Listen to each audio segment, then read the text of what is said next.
Hello, and welcome back to another ChabDog Sports Talk show where we're going to talk sports. Week 15 NFL. I want to welcome you to another ChabDog. It's Brandon is away this week. We got some pictures of he and his son's graduation, which look absolutely fantastic. And we'll get to that in a minute. So we are ChabDog Sports Talk Show, Week 15 NFL, brought to you by Chabner Law, the finest law firm in Hermosa Beach, California. Corporate law, wills, estates, and trusts. Check us out at chabnerlaw.com and by chabdog.com, sports website where you can get the latest from us and from Brandon about what we're thinking about sports. And with that, we have our guests, our co-hosts today. So Brandon's away. So we've got Aaron and Dorothy and Abe, the full crew.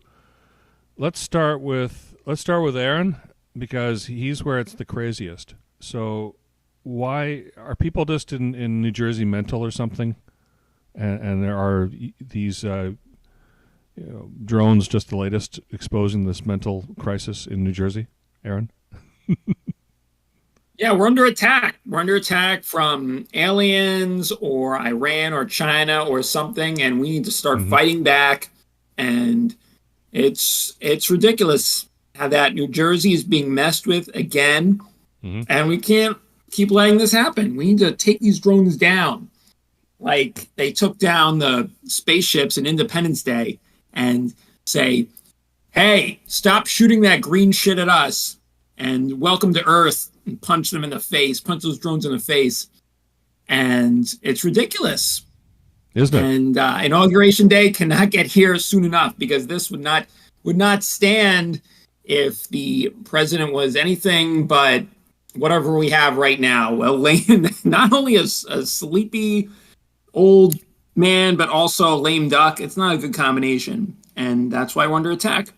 Well, it's good for drones. But Dorothy, are you in that trophy rental property again this week?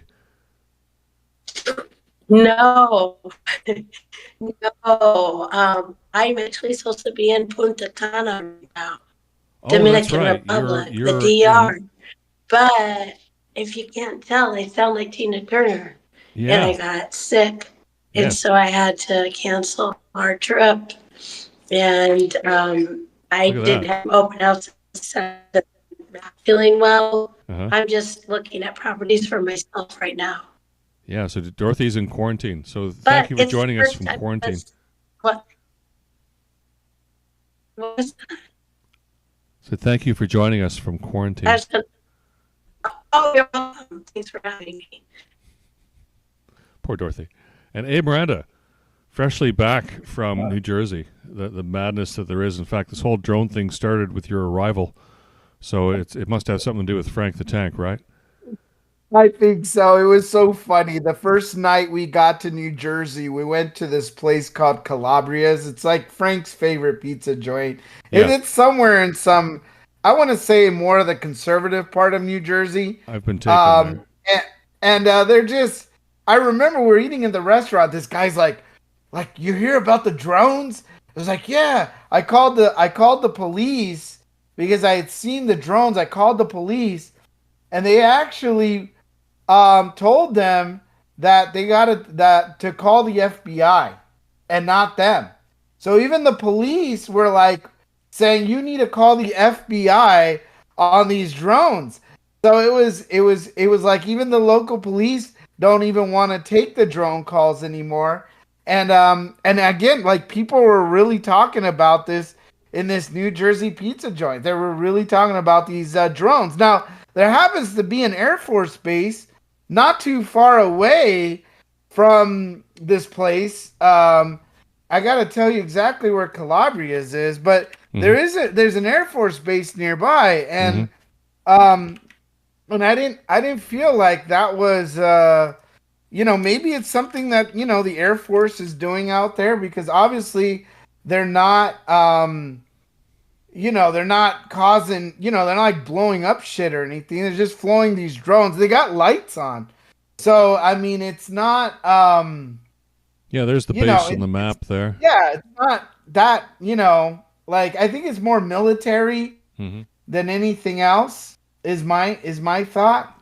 Really? It's just something coming from the Air Force Base, and they don't want to talk about it. No. But they're in Livingston, New Jersey. That's where we went. Calabria. Oh, I thought that's where it was. Yeah, that's where I ate with Frank and Doug's that one time. That place, unbelievable.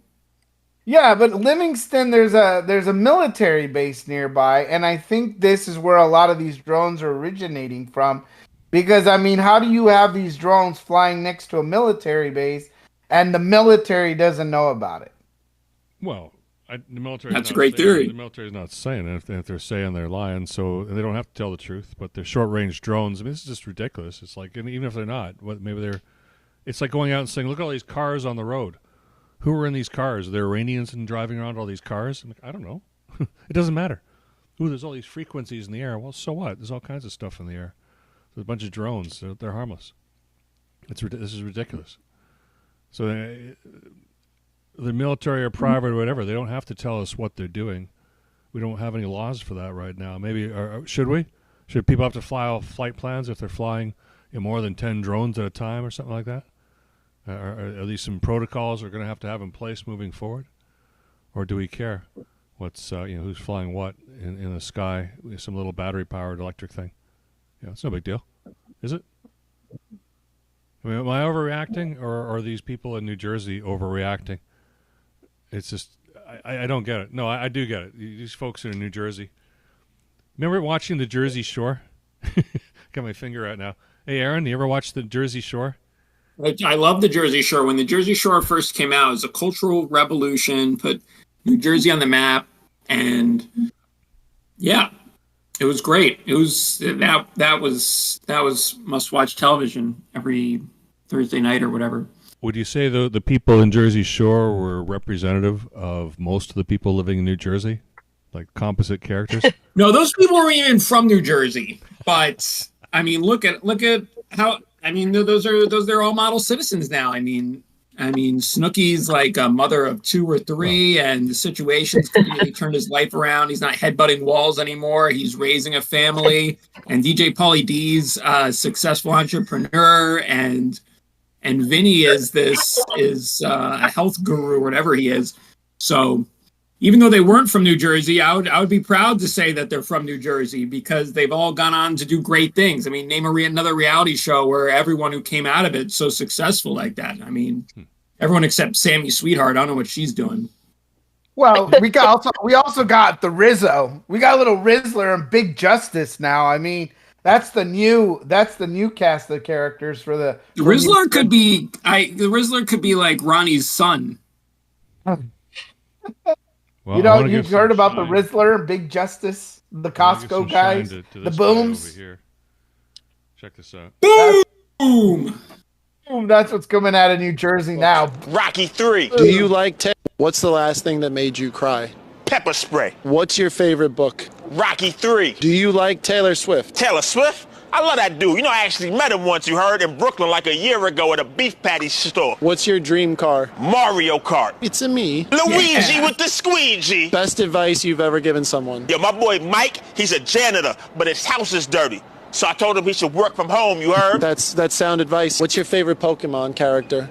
LeBron James. What's your favorite fast food restaurant? I'm gonna have to go with McBurgundy's, you heard? That's when you get McDonald's fries, you mix it with a Wendy's burger, but you go eat at Burger King, you heard, because they cleaner. It's like a Bermuda Triangle. Exactly. Now you thinking, we on the same page. I'm finally getting there. How many books can a man read in one day without no eyes? Are you dating? Nah, I'm playing the saxophone, you heard? Of course I'm dating. What's the best part about dating in 2024? Free food. Equality. What's the worst part about dating in 2024? I hate when I go out on a date and it goes great, but the next day, my wife found out about it. Hey, when that happens. That guy's the next Hawk Tua. I mean, that interview was phenomenal. There we go. So, breaking it here on ChabDog, where the sunlight, finally the sun has come up for the day, and now it's directly in my eyes. But I'll get up and change that later. Well, we may not have ChabDog, but we got his picks. And we have, you know who else's picks we have? We have Blixx's picks. Remember Blixx, Dorothy? Of course, yes. And Abe. And so he was the original. We have Aaron on now, but he was the original Aaron. Aaron, before you, we had another Aaron. And his name was Aaron Yeah, Barber. he's like mini-me. Yes, exactly. And so we have his picks today, too. He sent them in at ChabDog.com. But first up on the list here, congratulations to those of you who took the Rams, which were all of you, except Brandon and I, who took San Francisco. Yay. So you all got the win. ChabDog and I started off with the loss. They fell apart, my friend. Yep. Oh, well. And in fact, one Yeah. of the defensive players on a one-year contract on San Francisco walked out during the game. He was called upon to go play. Yeah. And he wouldn't come in and play. So Kittle's he's mad. fired. So first up, we've got Kansas City at Cleveland. Kansas City, 6.5-point road favorite at Cleveland, who's been playing, nothing but awful lately. I'm going to go adjust the light here. So let's start with Dorothy. Let's start with you. We chose Kansas City. Yes. Speaking of Blixx, with Cleveland's out. So they're not going to try. And it's supposed to be raining tomorrow in Cleveland and 40 degrees. That he isn't a stranger to that weather. So I say Kansas City. And Abe, did you go with Kansas City?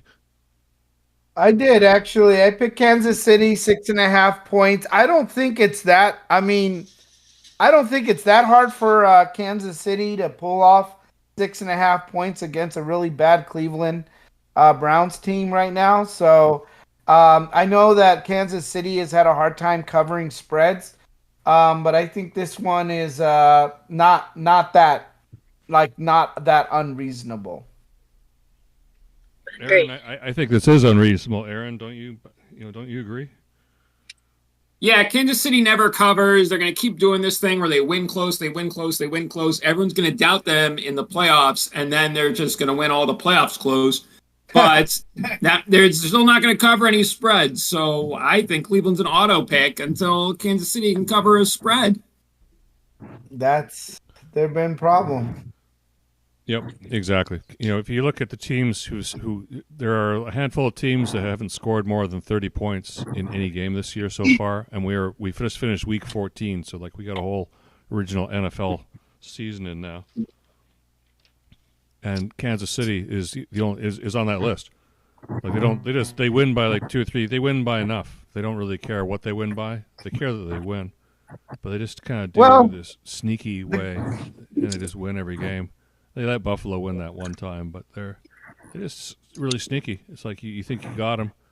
It's only a couple of points. You'll catch up, and then the clock runs out. You screw up a kick. Something happens, and they end up beating you. And you're on the losing end, and you walk away, and it'll be the same way here. And they don't 5.5.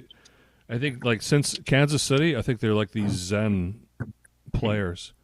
Where they win as little, but by as little as possible. They win by half a point. They win by a point. They're conserving scoring. They're saving their scoring for other days. Yeah, they're not. They're totally conserving it. It's like a limited resource or something like that. It's Kansas City Chiefs, so they'll win. But 6.5 is a lot to give them. And, here's the thing that just to keep note that the spread has actually shrunk. So. Yes. The spread is actually 4.5 points now. So those who are trying to get it at 6.5 are even more screwed. We're screwed by at least 2 points there. So you do have, at least Vegas has rethought this game that Kansas City will not cover. However, the Browns did lose to Pittsburgh by more than 10 points. They did lose to the Denver Broncos by 9 points. They won that Steelers game, but all the games they've lost has been more than 6.5 points. So either Cleveland is going to outright win this game, or they're going to lose by more than 6.5 points. They're based on history. Okay, and but that Denver game was a fluke. The Denver game was such a bad beat; it was unbelievable. So that's what I'm basing it on. Yeah, but here we go. That's a good point, Abe. That's a good point. Maybe Cleveland wins outright. I'm going to have to talk myself into it. Maybe. I mean, it's either they're losing by 6.5 or they're winning. That's it. That's the way I see it.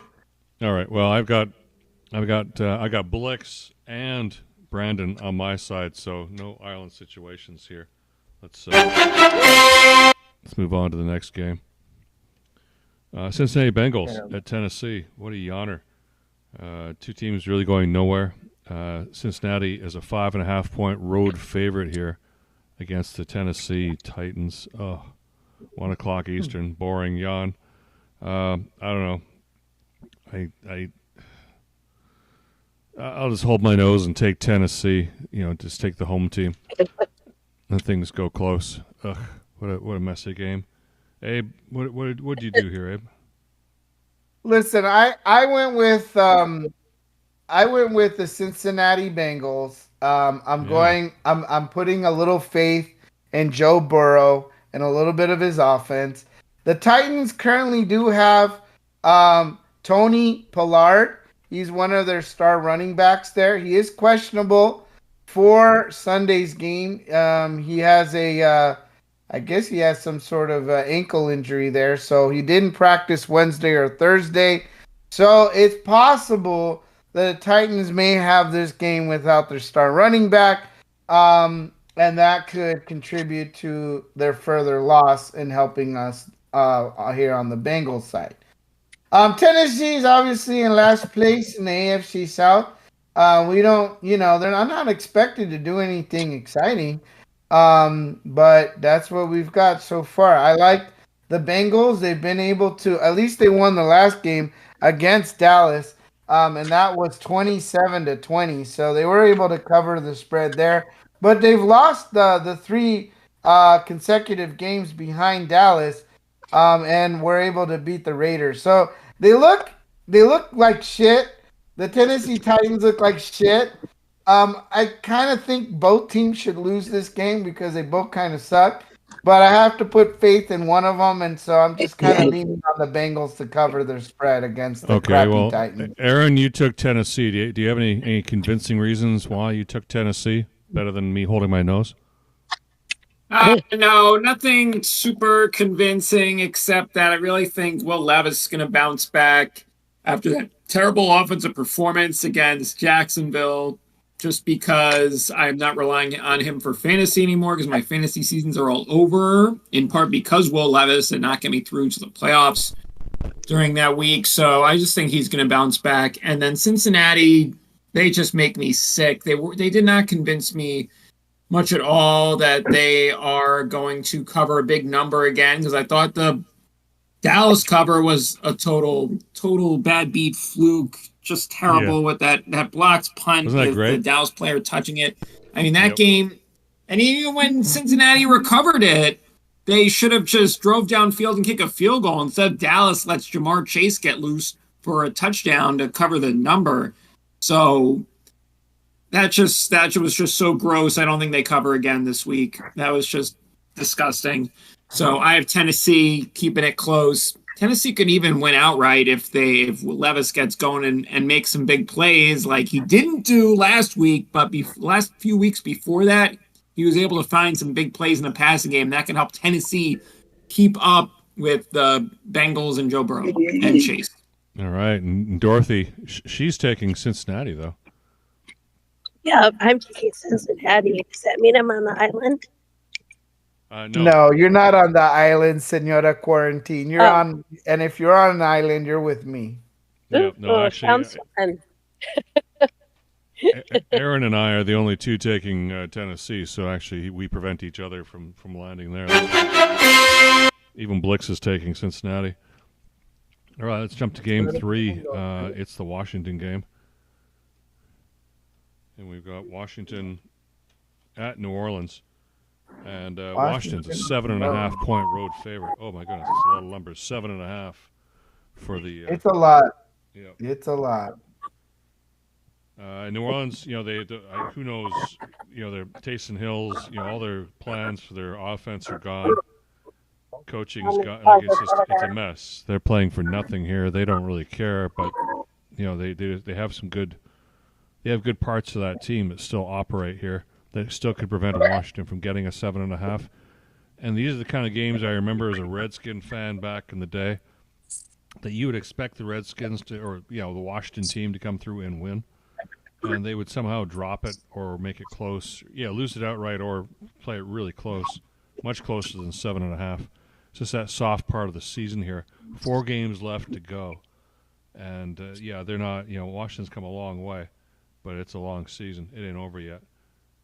Give me New Orleans here. Hold my nose as well, but give me New Orleans. I'm not trusting Washington with 7.5 in this soft part of the season here. What about you, Aaron?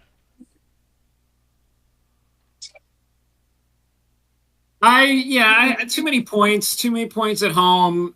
New Orleans, they're still a decent team, and give the ball to Alvin Kamara and keep the ball away from that high-powered Washington offense that sometimes isn't very high-powered. Like against Dallas before that crazy end of the game, Washington not really doing not much at all on offense.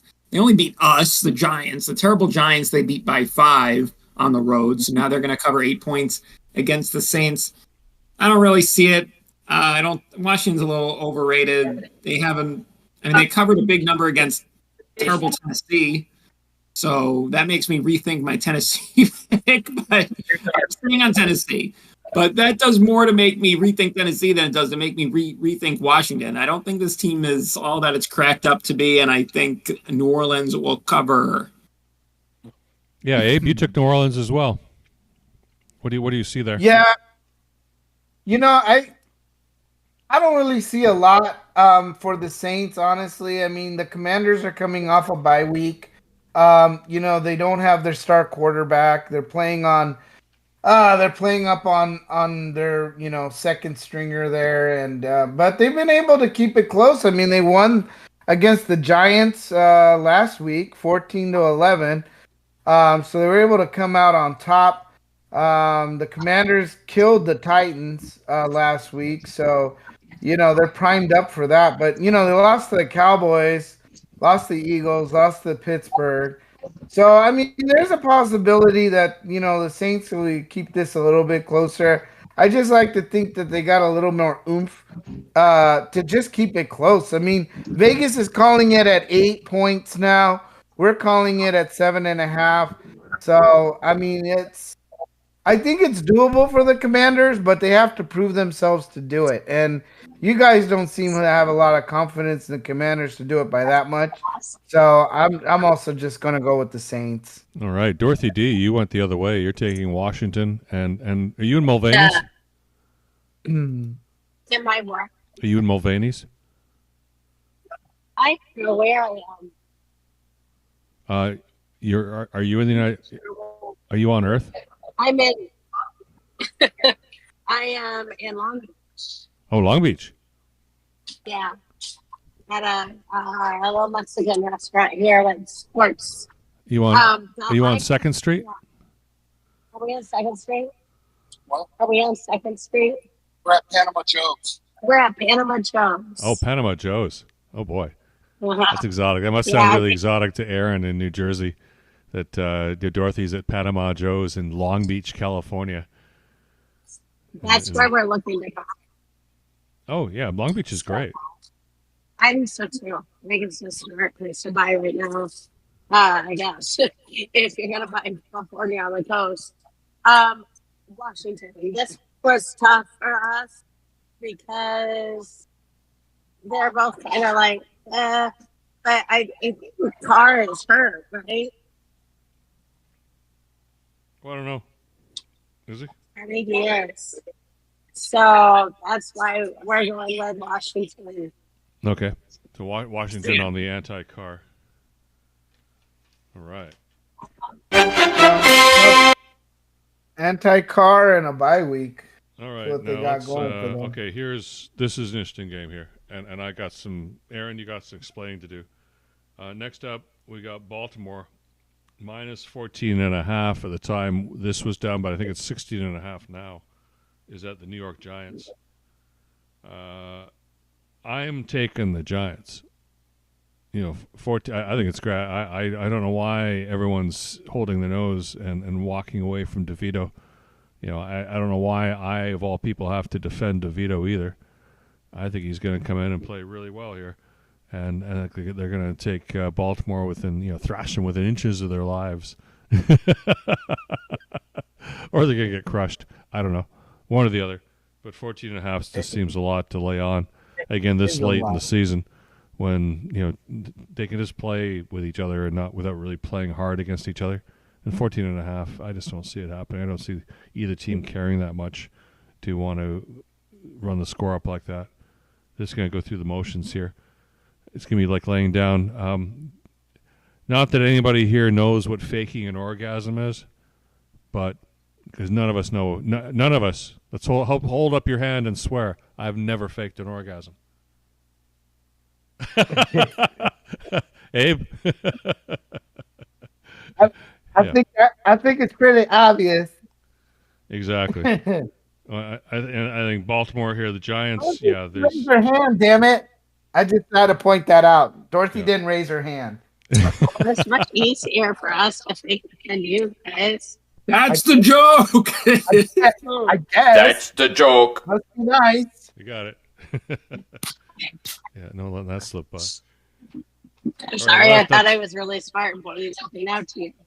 We saw that, yeah. So therefore, the Giants, they'll just fake it, and the Giants, they'll just go through the motions, but nobody's going to lose by 14.5. So, but Aaron, you still going to take Baltimore anyway? You think they're going to run up the score on them?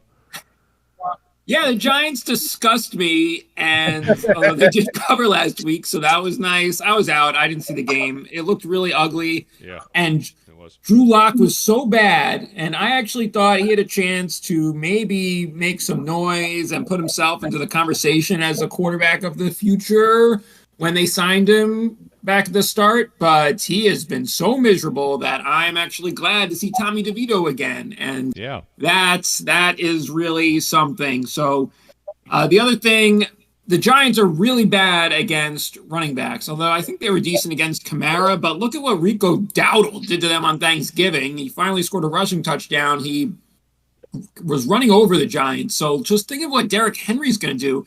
Baltimore might not need to throw a pass to score a touchdown every time they touch the ball. This is going to be so ugly, and Derrick Henry might rush for 300 yards. He's going to set some sort of record in this game because the Giants can't stop the run. Wow. Okay, that sounds dirty. But Abe, you're taking. It's going to be so bad. Yeah, Abe's taking Baltimore as well. Yeah. Brandon's got the Giants. In fact, it's Brandon and myself and Blixx are the only ones holding on there. Like the Giants have a chance. It's not bad to take the spread. It's a huge spread. I mean, it's right now they're even saying it's 16 and a half point. And we got it opened at 6.5. They're calling it 16. And the moment they found DeVito was 16 and a half on the road is just disgusting. That might be a record to be favored by 16 and a half on the road. That's just horrible. Well, if it makes you feel the Giants better. are going through the motions, but Baltimore's playing for a playoff spot. That division is so competitive. They can't just go through the motions. They are just going to hammer the Giants. They're going to try to go up 31-0 in the first half and then rest their guys. And then you hope the Giants catch up and backdoor it. That's what you're going to end up doing. Well, Dorothy, if it makes you feel any better, Dorothy's taking Baltimore. Aren't you, Dorothy? Well, that's good. Yeah. Well, that's something. What? Two interceptions from the Giant, and there's your 14 points right there. Yeah. Just need the Giants to throw 2 interceptions. Giants have 1 interception all year. Exactly. That's why I need 2. Just give me 2. It's the craziest stat. They can't intercept a pass. They can't. It's unbelievable. You figured a deflected pass just falls in someone's lap. They can't get forced turnovers. It's not their year. But I'll still take them anyway, 14.5. Let's move on. The next game is Dallas at Carolina. Another yawner. Both teams, Carolina's mathematically eliminated, and Dallas just doesn't know how dead they are. Dallas is a 1.5 point dog on the road here at this dog of a game. Yes. And you know what? Most people are taking Dallas. Abe, why are you taking Dallas? Listen, first of all, this is one of those games again where both teams should lose because they're absolutely horrible. Mm-hmm. the only thing I can count on is that Carolina has the worst ranked running defense in the league. Okay, they got terrible running defense, and yet the Cowboys, they may not have a star quarterback with them, but they do have Dowdle, and they got some running game. So the only thing that I see as an advantage between these two teams, aside from their shitty record, which they're both crappy, they're both in almost last place thanks to the Giants there.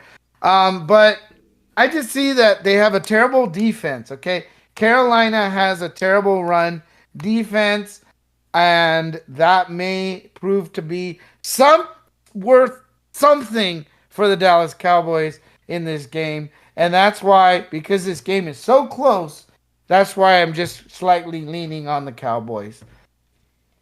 All right. You did well, yeah. Aaron, I think you're taking the Cowboys a little more substantially than that, aren't you? Yeah, I love Dallas in this spot, and I've been riding Carolina on this nice little cover streak they've been on as underdogs, but now you make them a favorite, and I think that's going a little too far, especially against a Dallas team that's really not as bad as its record.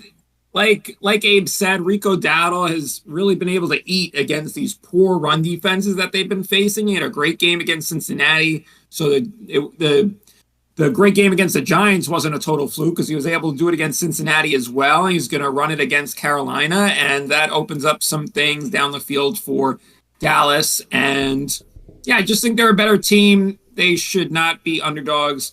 It's just a little aggressive making Carolina the favorite, even though they have improved. I really like Dallas here. You don't trust him. Well, Dorothy, you don't trust him either. You're taking Dallas. You're taking the underdog here. Yeah. Yes, I thought Dallas was completely out, but I guess they're not. But yeah, still taking Dallas. Yep. Okay, and I'm and again, everyone's taking Dallas as well, except Brandon and I can't speak for Brandon, but I can speak for myself. Like I say, Dallas just doesn't know. Carolina knows they're out of the playoffs. Dallas just doesn't know it yet. They're gone. They've been gone for a while. That coaching staff is gone. All of them. They're all getting a pink slip at the end of the year. They're not. Nobody's going to be. They're going to clean house. They're going to tear the. They're going to burn the. Mark my words. They're burning the place down. So this is the kind of game where they'll just let it. They might come out thinking they can win it, and they won't. They're gone. Carolina's going to win this outright finally, and they're going to earn that spread that they were given. I'm so happy for them. Next up, oh boy. This gets even stinkier. The New York Jets travel to Jacksonville. Ugh. Jets a 3.5-point favorite, and last time I checked, Aaron Rodgers is still playing and still under contract, and still starting for the Jets, which means he'll play. You'll see him. Ugh. And Jacksonville, that's another team that's just gonna burn the place down. They're not keeping anybody. I don't remember who I'm taking here. I'm taking the Jets because one of these days Rodgers has got to show up and play and put the team on his back and win a game and show that he can do it. Because we know he can do it once in a season. Maybe this is the game. So I'm going to guess and take that. Who else took the Jets? Abe, you took the Jets.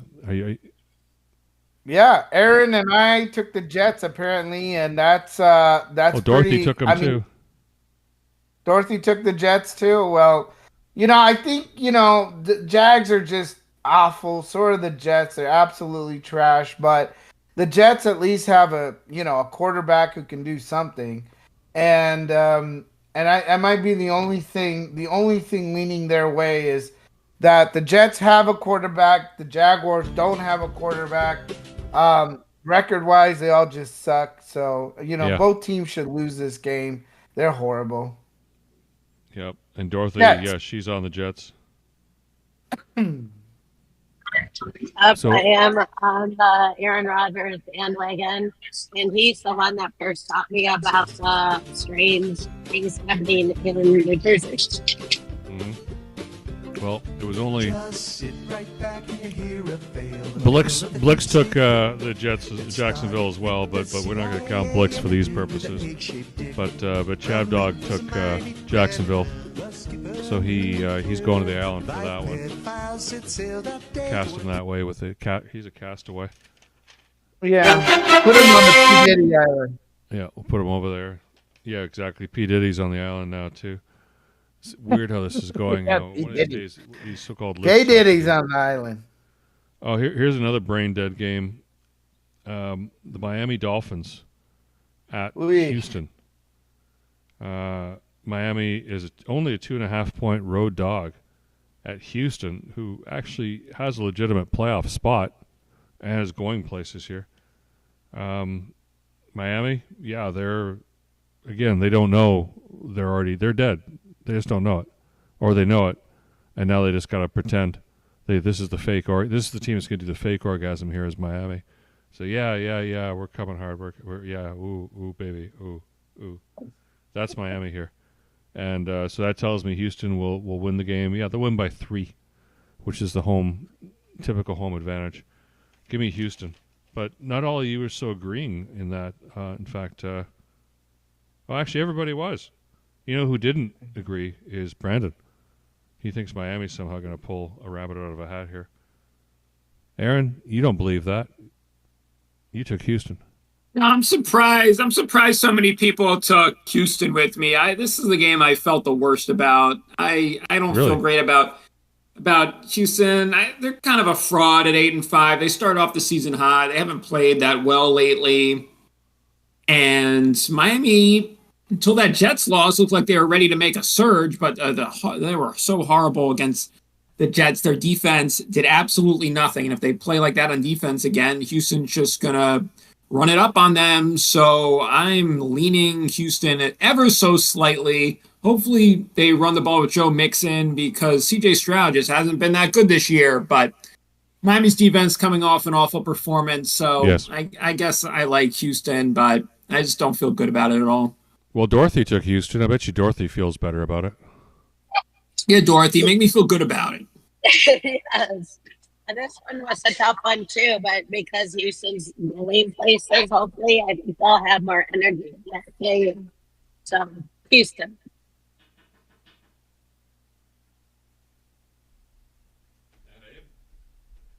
Abe, you're a Houston fan, too. Abe Miranda? Yeah. You know what? I saw the game last week with Frank. Actually, we were at a really nice bar. They served a really nice steak that Frank ate.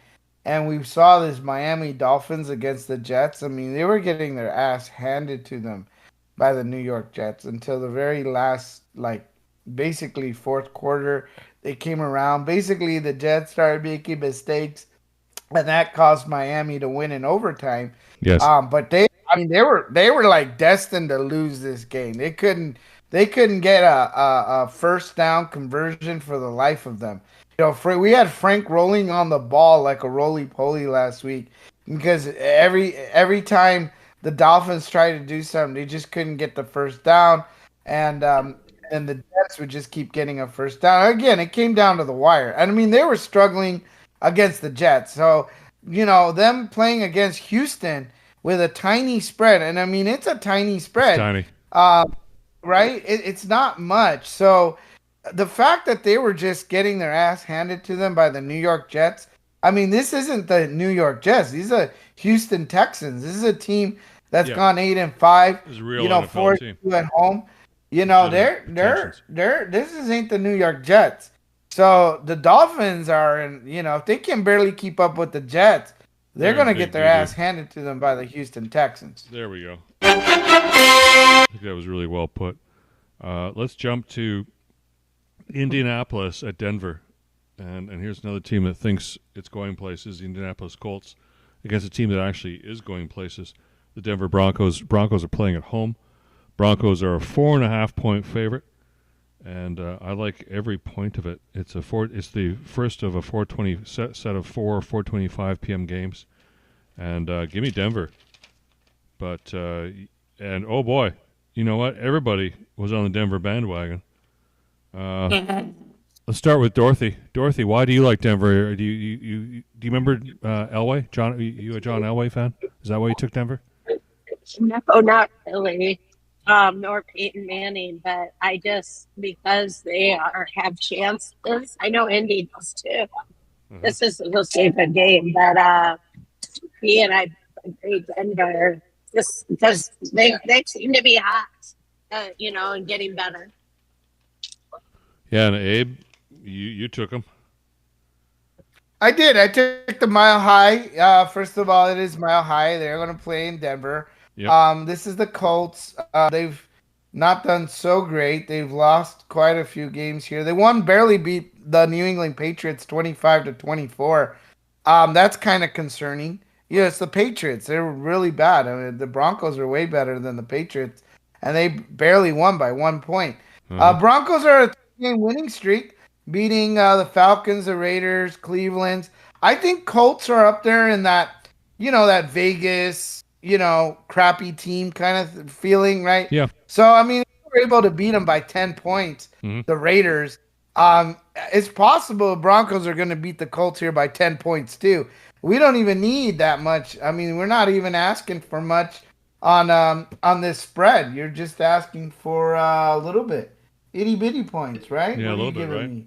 Yeah, I think Aaron, just a little bit, right? No problem covering, right, Aaron? Denver, no problem. Was everyone just going to let me talk about how the Dolphins lost the Jets when they actually beat the Jets? That's what I get for not watching the game and just finding out the Jets cover at the end, even though it was they covered by half a point. They should cover by more, but yeah. Anyone the Dolphins ended up winning that game. By the way, in that game, yeah. Whatever. Thank you very much. They're hopefully they'll lose to the Texans, but this game, Denver is just way better than the Colts. Denver is on the upswing with its great young quarterback Bo Nix, and Indianapolis. You never know what you're going to get out of Anthony Richardson, so it looks like a Denver cover, and hopefully they won't need to get super lucky like they did against Cleveland, the game that I'm still mad about, but. Yeah, I thought Denver was a pretty easy call, but we all chose it, so now it's cursed. But yeah, we'll see how it plays out. Well, and here's something that completely puzzles me here. It's too bad Brandon's not here to defend it, but he's taken Indianapolis. He's the one all season who's been so heavy on bagging on Richardson. He goes out of his way to disparage Richardson, and here he is, the sole person taking Indy today. So it remains a mystery. Well, we'll see. I mean, we'll see if he makes sense or not. I mean, someone's on the island, so we didn't jinx the Broncos. Yeah, that's it.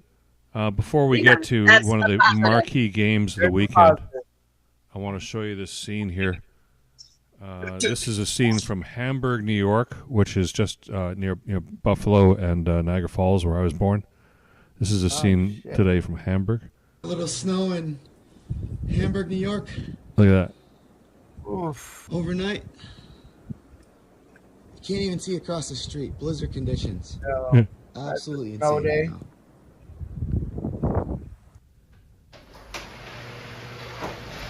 Look at that. Must be at least a yard out there, a yard in front of the garage door. We're not going to work today, boys. It's a telework day.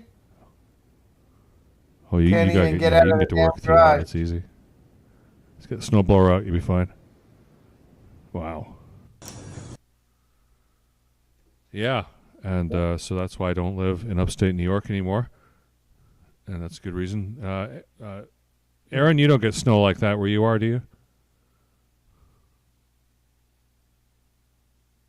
Aaron, New York, do you ever get snow like that?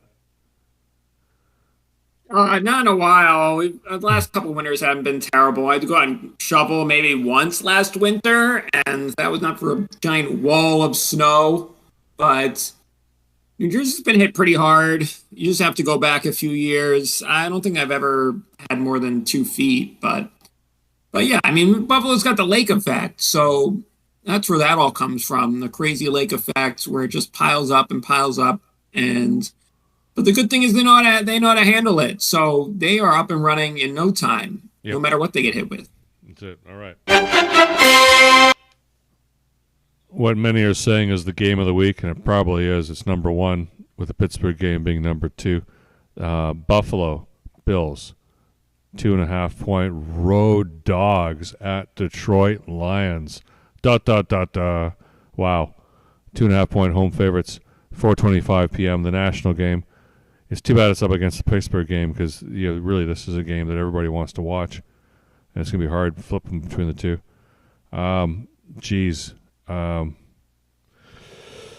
Well, how many games has Detroit lost? 1. How many games has Buffalo lost? 3. How good is Buffalo? Pretty darn good. How good is Detroit? Also very darn good.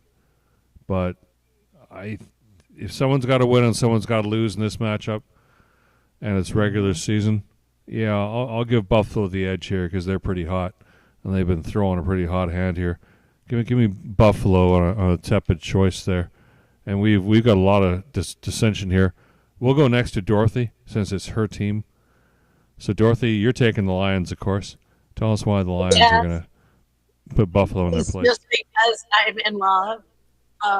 That's why I was my team, So they're both good, but I think this may be the Super Bowl matchup. I hope it is. It could be a great Super Bowl matchup. It's just because it's my team. That's why I'm taking them. And they are amazing. They got a great feeling in that clubhouse right now. That's why. Okay, well, Aaron, Detroit's not your team, but you took them anyway. Yeah, I got to go with Detroit because they haven't lost since week 2. So we're just going to keep rolling with them at home.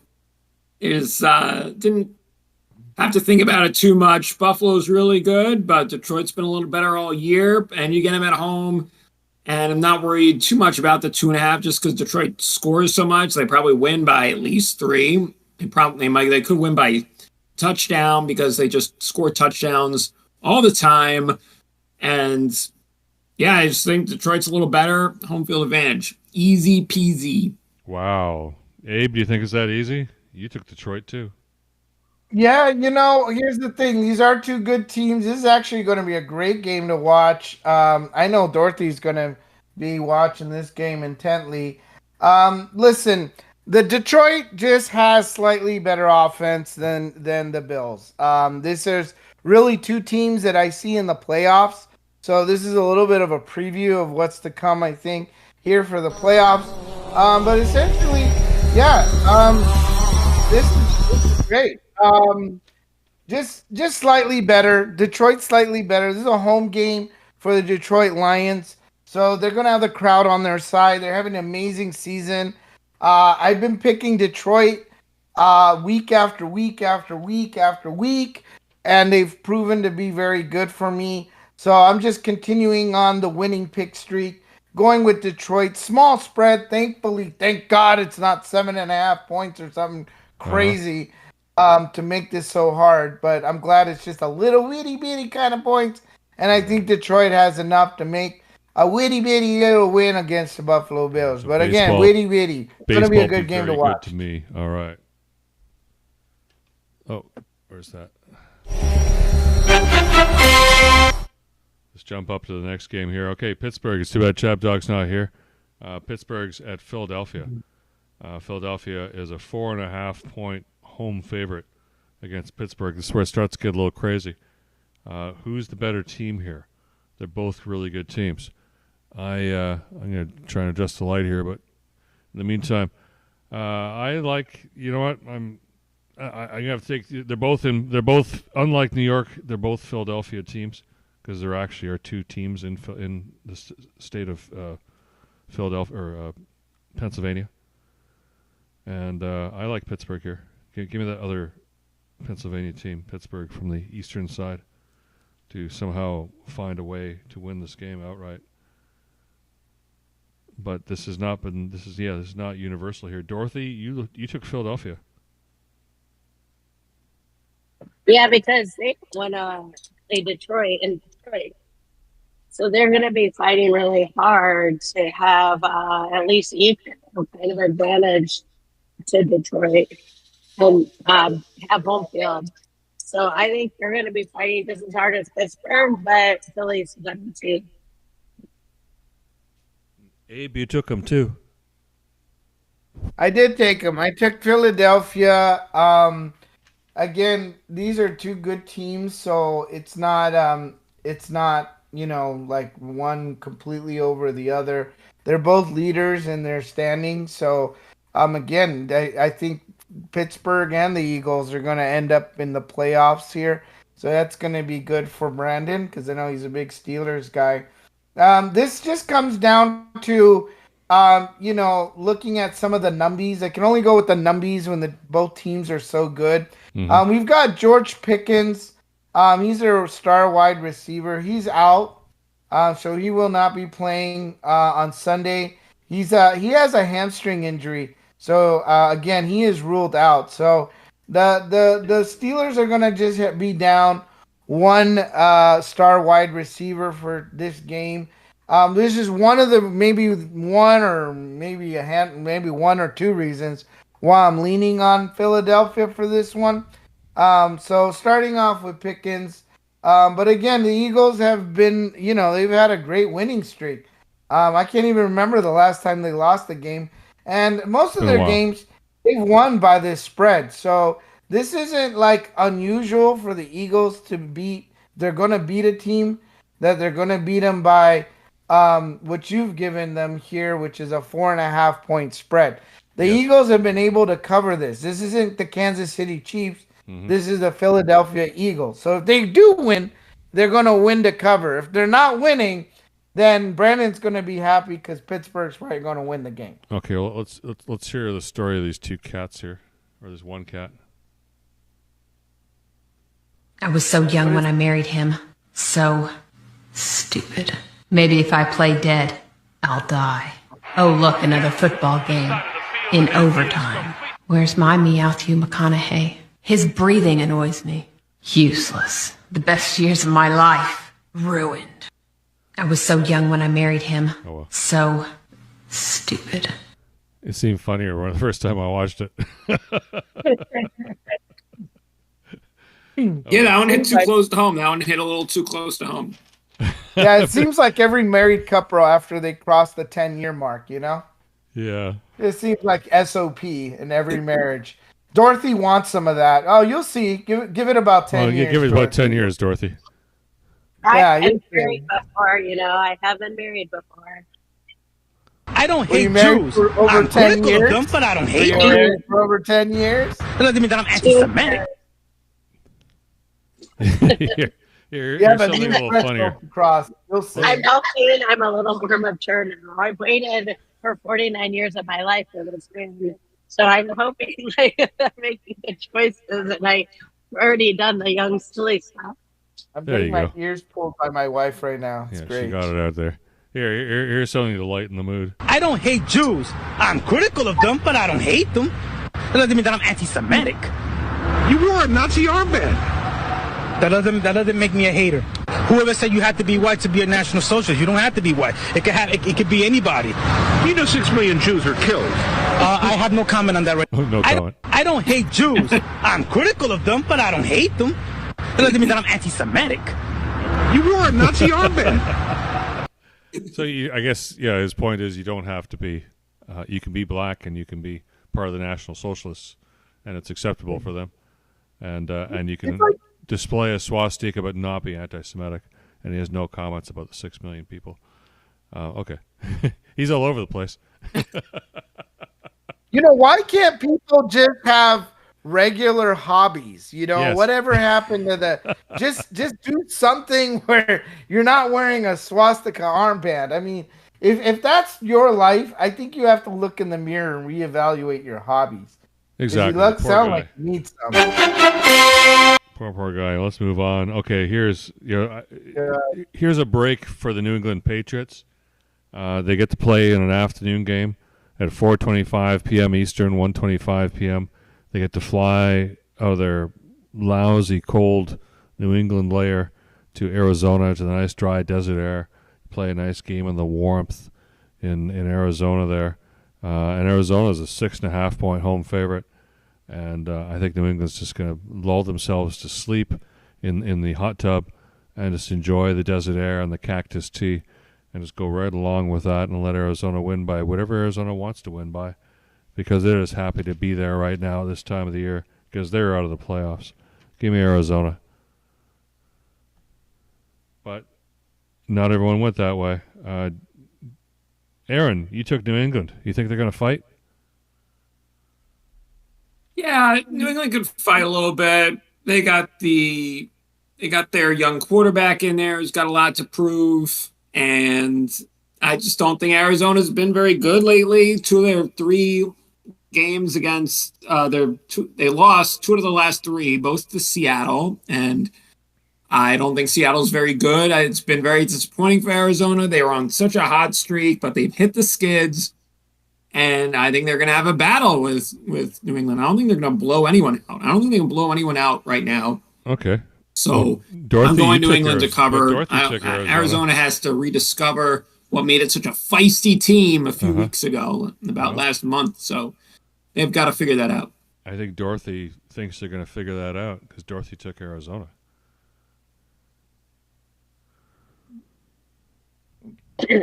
I agree completely with you, Eric. Arizona, fun place to be. They might go to Houston's and Houston's. I into those Houston's and Scottsdale. Did you guys hear about famous all the group of guys from Texas that retired hockey player took on? You guys didn't hear about this? Yeah, in Scottsdale. I know about it. But yeah.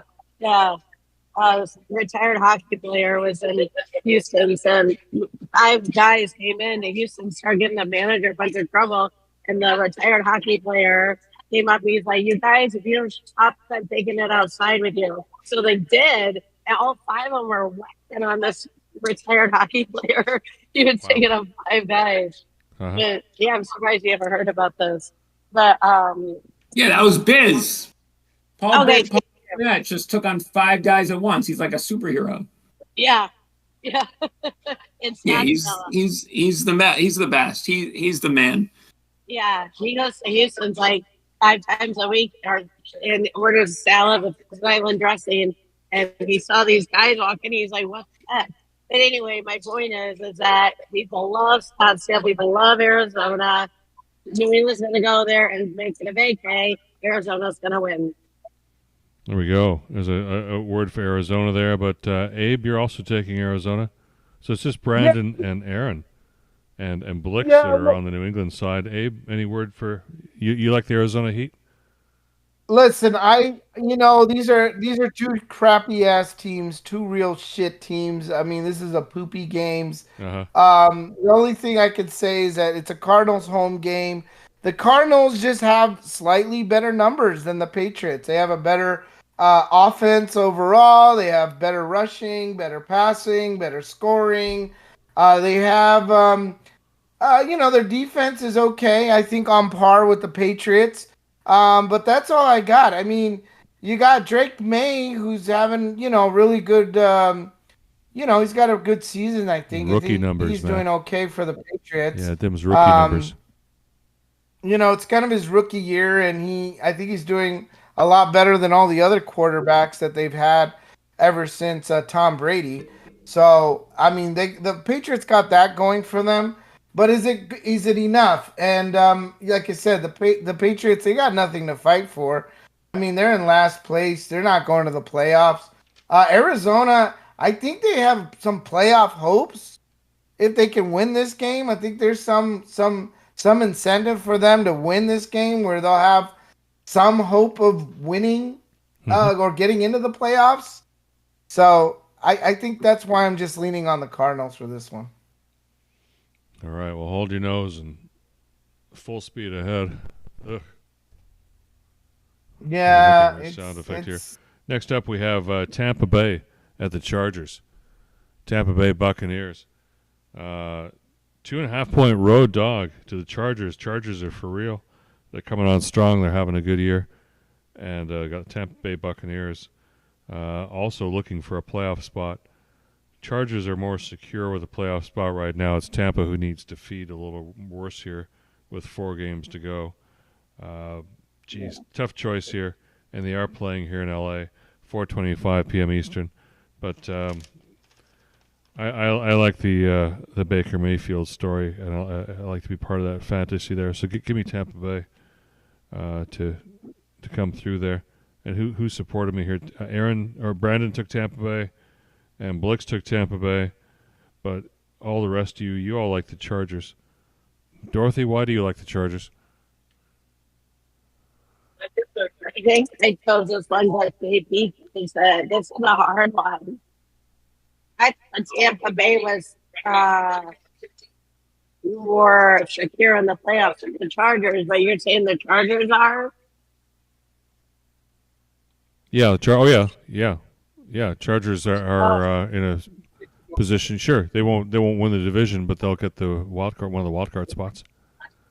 And Okay, Tampa Bay, I chose Chargers. Tampa Bay's there. I mean, they're ahead of they're like 500 team with New Orleans and Atlanta nipping at their heels right behind them. So it could change at any moment there. Tampa Bay is more tenuous in terms of their position.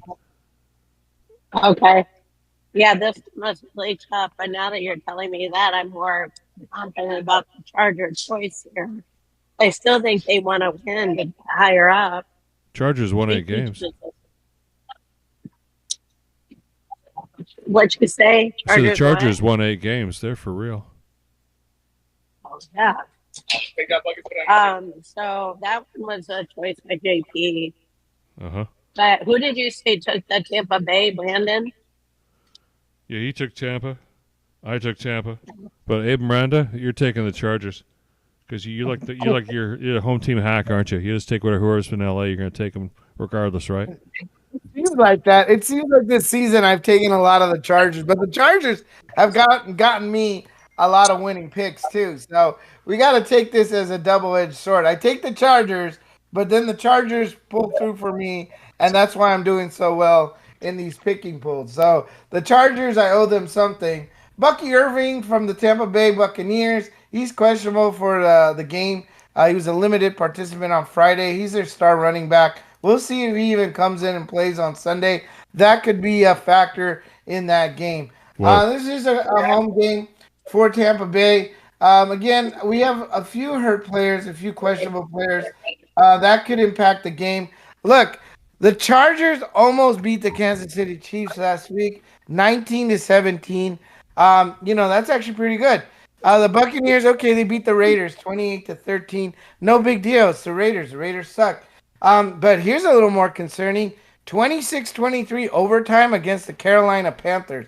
That's a little bit more concerning for Tampa Bay, considering that the Chargers are not the Carolina Panthers, considering that the Chargers are not the Las Vegas Raiders.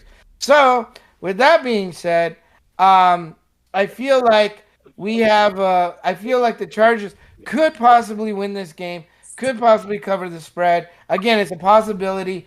Buccaneers look good. It could swing the other way. So, look, either the Chargers win and cover or the Buccaneers are just going to win this game outright. I don't even think it's going to come down to a spread. So that's where I stand. Chargers, let's go. Yeah, rah. All right, here are the standings to the end of Week 14 for anybody who's interested in looking at it. So, Dorothy, you're really close, but you're 2 games behind Abe now at 117. 117 wins, 207 games played, 208 games actually played, but one was a tie. So we only count the 207 and 90. Yeah, so Abe there, 117 wins, 90 losses. That's a great differential. And it's at 56. But then Dorothy's, hot in your heels there. ChabDog's sort of a little further back, and I'm further back. And then, as my Mexican maid likes to say, Aaron, he win, not so much. Aaron win, not so much. So sorry, Aaron. You just win, not so much. Oh, if I faded all of my own picks, I'd be right in the thick of it. So that's something. Yeah, you'd be beating us all if you just took the opposite. If you did a George Costanza and did the opposite. Yes. There. Why is my this thing not working? Well, we'll look into that. All right. So next up, we've got Green Bay at Seattle. Abe, why don't you lead us off on this one while I figure out why my sound's not working? No problem. I'll lead you guys off. I'll lead you. The cheeseheads will lead you here into victory. First of all, it's a very small spread today. We're not going too crazy. This is just a 2.5 favorite game. 2.5 point favorite game for the Green Bay Packers. Of course, I'm going with the cheeseheads in this. Some things to keep in mind is, of course, Kenneth Walker III. Their Seattle Seahawks running back is not coming back. I don't think he is very doubtful for this game. So that means the Seahawks are going to be down their star running back since he hasn't practiced at all this week, and it's very doubtful he's going to play on Sunday. So that's one thing that's going for my Green Bay Packers, is they're going to play a little bit better. As far as, the stats are concerned, they're doing pretty good. I mean, the Seahawks have won 4 games in a row, and they barely lost. And now let me talk about the Packers. They would have had 4 games in a row if the Detroit Lions, once again, didn't stop their bulldozing. But guess what? They came very close, 34-31 against the Detroit Lions. I mean, that's pretty damn good. If you come that close to the Detroit Lions, you're playing some pretty good ball. I mean, yeah, you lost the game, but shit, 31-34 against the Detroit Lions, that isn't too bad. Seahawks, they overpowered the Cardinals, okay. The Jets, the Cardinals again, the 49ers. Yeah, I don't know, kind of soft teams. Maybe Arizona, a little bit of a challenge. Seahawks are doing pretty good too. Of course, they're top of the NFC West. The Green Bay is like third. Wow, talk about a competitive. The NFC North really sucks for Green Bay. I mean, they have a great record.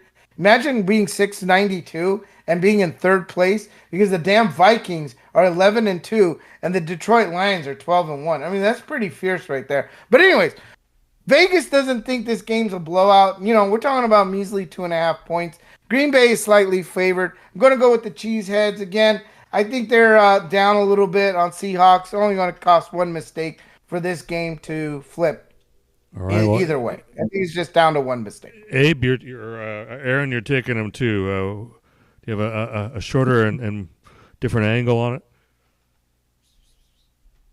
Yeah. Green Bay's playing really well. They were right with Detroit the whole way, like Abe said. Josh Jacobs is running the ball really well. Just a total bell cow guy that is able to power it in the end zone when they get close. Jordan Love's been able to spread the ball around to all his different targets, so I like their offense. But I don't feel great about it just because Seattle, who I wrote off way back when they lost to the Giants, they've been hurting me because I've been trying to fade them, and now they're playing well. So I've been losing betting against Seattle, but I'm going to be stubborn. I'm just going to try to keep picking through it. And I'm on the same side as Abe, so maybe that means I won't lose. But I like Green Bay. It should be a good one with Seattle playing a little better, but Green Bay is the better team. So let's ride with the cheese. Yes, and I happen to agree with you. I'm taking Green Bay, and but there are folks that are not, and I wish Dorothy was on with us because she took Seattle, and in fact she goes to the island for taking that, and Blixx is also taking Seattle. But let's move on. 2 games left, and they're both on Monday Night Football. We got Chicago at Minnesota. Chicago, boy, they sure look good at 4-2, didn't they? They had us all fooled here. But Chicago, 6.5 point dog on the road at Minnesota, who's looking good at one of them playoff spots we were talking about with the totally rehabilitated Sam Darnold after getting out of the Jets. Turned out to be not such a bad quarterback after all. 6.5 point favorite at home. Monday Night Football, the early game, the 5 o'clock Eastern, 5 o'clock Western, 8 o'clock Eastern game. I don't know. I think Chicago's got nothing to play for anymore. They're dead man walking. They didn't even get the new coach bounce last week. That's how dead Chicago is. So I'm taking Minnesota. and we're all taking. In fact, we're all on Minnesota's. Anybody here want to take Chicago? Bueller.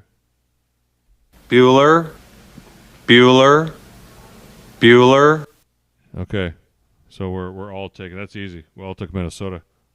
The final game at 8:30 p.m. Eastern, 5:30 p.m. here on the West Coast.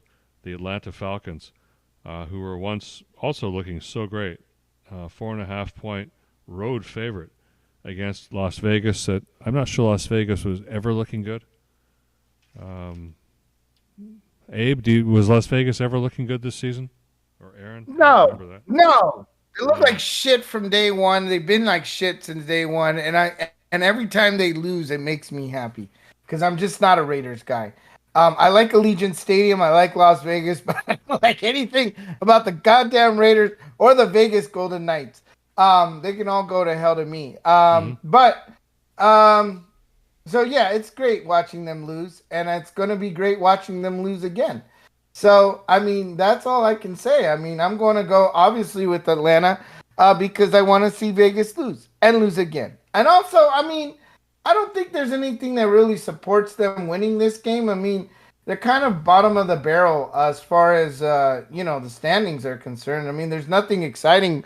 First of all, let's acknowledge the fact, and happily, when they say it's the most happiest time, is watching the Las Vegas Raiders are already eliminated from the playoff. So I mean, it's like Christmas came early for me, and that the Raiders are gone. So no, I don't see anything. I don't see any hope. They have no. They're not playing for nothing. They got no quarterback. They suck. Game over. Another L. Add another L to the standings. It all sounds nice, but Aaron, you took the Raiders. Are you going to stand for that? Yes, the Raiders have not done a lot of winning, but they do some covering. So I'm back in the Raiders because Atlanta has stunk lately. They can't figure it out. So just give me the Raiders. Desmond Ridder, revenge game. Charles Since Snowden. Not only is Gardner Minshew is out, but Aiden O'Connell's out. So now we're down to Desmond Ridder. And we get some revenge on the Falcons that just ditched him for Kirk Cousins and Michael Penix Jr., but maybe they need Desmond Ridder all along. Probably not, since he's down to third string on a lousy team, so that's not good for Desmond Ridder. But I do like the feisty Raiders to grind out another cover against the spread and get me that W. Okay, but they're going to be missing Charles Snowden, who was asleep and unresponsive in a running Jeep Grand Cherokee. Look at that. He was asleep and unresponsive, and the vehicle was hanging over that, what do you want to call it, embankment? 4-foot retaining wall early Tuesday morning. His blood alcohol level was more than double the legal limit. That's all? Only double? Jeez. Only double. I'm not sure. I don't think I'd cause that much trouble if it was only double. Well, okay, Abe. There's somebody there taking Vegas, and we're all taking Vegas actually, except for you and Blixx, which puts you on the island here. So, oh man, have fun, island boy. Hope that there works you out go. for you. Me and P Diddy, and 1,000 bottles of lube. Pretty much. We're gonna have a good time. Yeah. And Blixx. Yeah, and Blixx too. Me, Blixx, Diddy. Man, what a party that's gonna be. Well, speaking of I wish I was there. Wow. I had a Blixx. Oh, where's my Blixx clip here? We'll end You with a can Blixx be. clip. Just have no faith in the Raiders, and you can join this party too. And my friend in Florida went down to a micro championship wrestling event. I was trying to find Blixx in the photos. All right, thank you, Lord, for getting us all. I know, right? Well, let's close with this. So I had a great time. Yeah, thank you very much, everybody. And we'll close with this clip from Blixx. Yes. This is a really well done piece here. So anyone who hasn't seen it, here it is. It's off of YouTube. All here safe. Thank you for giving us the opportunity to do something we love and support our families while doing it. Let us go out there, entertain these people to the best of our abilities, and keep us safe in that ring. In Jesus' name we pray. Amen.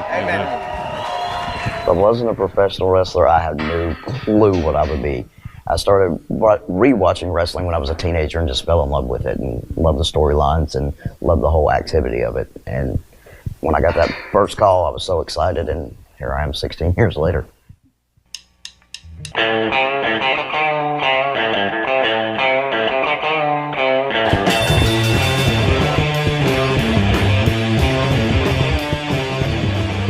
word midget has never offended me in any way, shape, or form.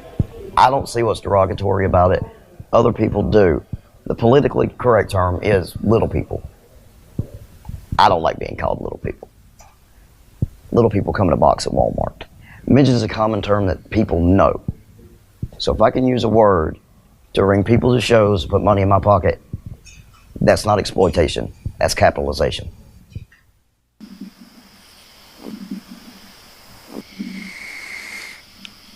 I believe everybody's got a demon inside of them.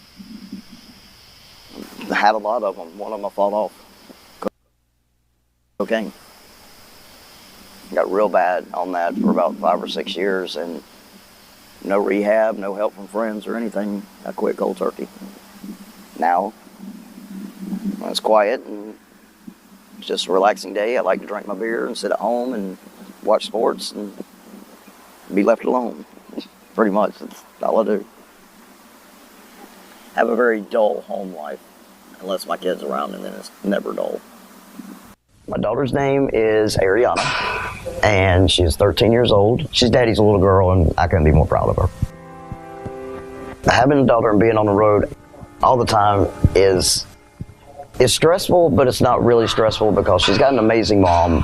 Me and her mom aren't together anymore, but I know that I don't have to call home every 3 hours or every 3 days for that matter.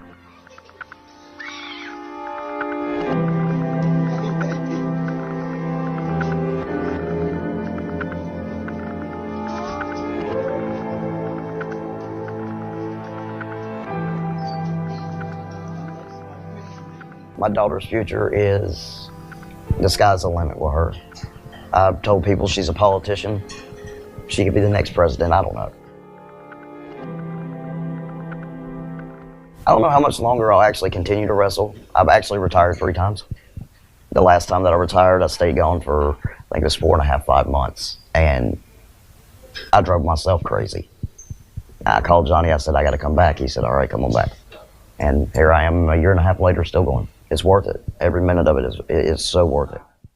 This first MCW superstar is a legend in the world of professional midget wrestling. He is currently known as the smallest professional athlete in the world today.